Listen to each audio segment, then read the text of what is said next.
Kemudian yang berikutnya adalah al-maksu, pajak. Pajak. Al-maksu itu kita terjemahkan pajak. Tapi sebenarnya yang tepat itu al-maksu itu bukan pajak ya, tapi pungutan liar. Sini jelaskan oleh Syekh Nawawi, al-maksu huwa wa huwa akhdhu syai'i zulman wa qahran minal bai'i wasyira' wa minaz zar'i wa ghairi dzalika. Jadi al-maksu itu mengambil sesuatu secara zalim dan paksa dari penjual atau pembeli dan dari pertanian dan selainnya. Itu al-maksu. Nah, di sini perlu kami rinci ya, perlu kami jelaskan secara detail tentang masalah al-maksu ini. Kalau kita biasanya menerjemahkan dengan pajak. Ada sebagian ulama atau sebagian kaum muslimin yang mengharamkan pajak secara mutlak. Pokoknya pajak itu haram, termasuk pajak sampean semua nih, pajak sepeda motor, pajak mobil, pajak apa pembelian ya. Kalau kita di mal-mal kita ada pajaknya nih, ada pajak berapa persen PPN lah.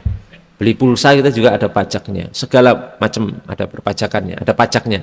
Termasuk niku orang-orang yang jualan di mana, di pasar itu, di mana itu kan biasanya ditariki retribusi ya, itu juga itu masuk masalah ini.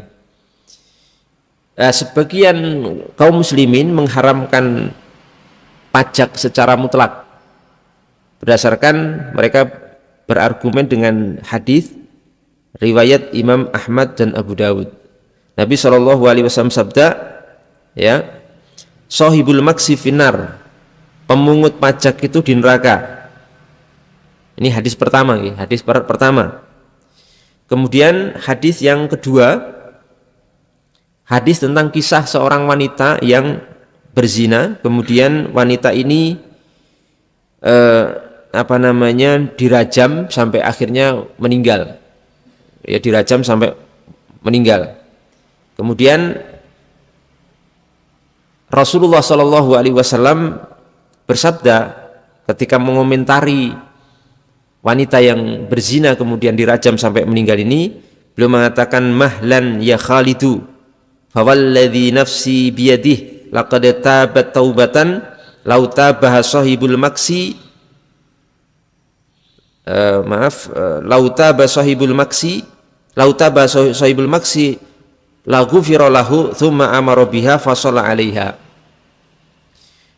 Pelan-pelan wahai Khalid, demi yang jiwaku berada di dalam kekuasaan Allah Subhanahu wa taala, sungguh wanita ini telah bertaubat dengan taubat yang sangat ikhlas, sangat jujur, yang mana seandainya pemungut pajak bertaubat dengan model taubat perempuan ini, sungguh dia akan diampuni.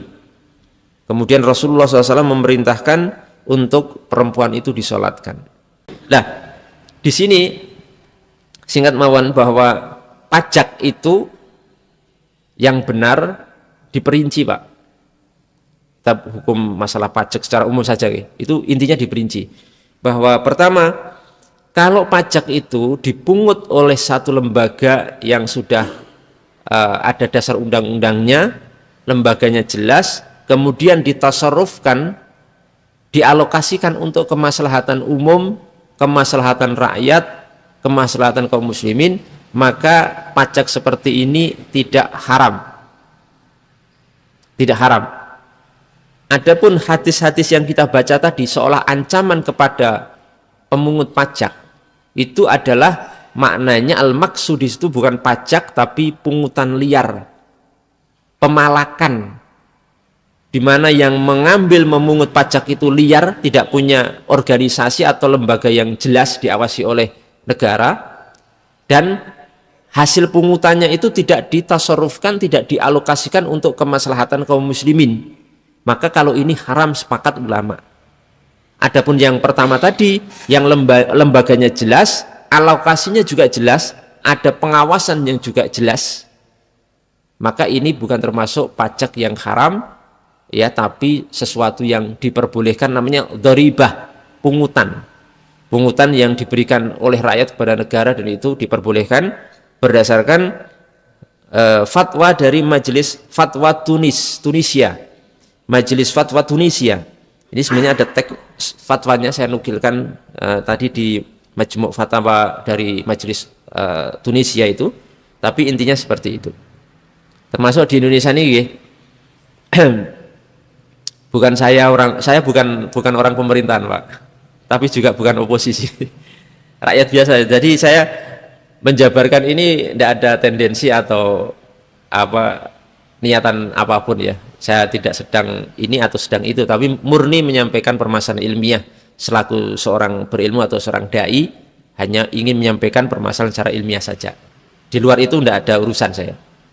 Termasuk di Indonesia ini pungutan pajak menurut kami, ya, termasuk Majelis Fatwa Tunisia dan juga MUI, Majelis Ulama Indonesia atau Dewan Fatwa MUI Pusat, itu menyatakan bahwa di Indonesia itu pungutan pajak ini masih dalam kategori yang jaiz, yang boleh. Sebab pertama, pemungut pajak itu bukan pihak liar. Beda kalau yang mungut itu preman, Pak. Preman Tanah Abang munguti kan. Ya, enten mboten? Di Tanah Abang itu, saya ke Tanah Abang itu dipunguti. Toko-toko diambil oleh kelompok preman tertentu, nggak perlu saya sebut namanya. Dipunguti liar. Nah, ini jelas haram. Tapi yang memungut pajak di Indonesia itu lembaga Direktorat Jenderal Pajak. Jelas. Ada lembaganya, dasar undang-undangnya ada, dan itu resmi. Kedua, itu diawasi. Ketiga, hasil pajak itu ditasarufkan, dialokasikan untuk kemaslahatan umat Islam. Jalan-jalan yang panjenengan lewati itu dibangun dari pajak. Jembatan layang, lampu, PLN ini juga subsidi dari pajak, ya. Kemudian mungkin rumah sakit, kemudian apa malih?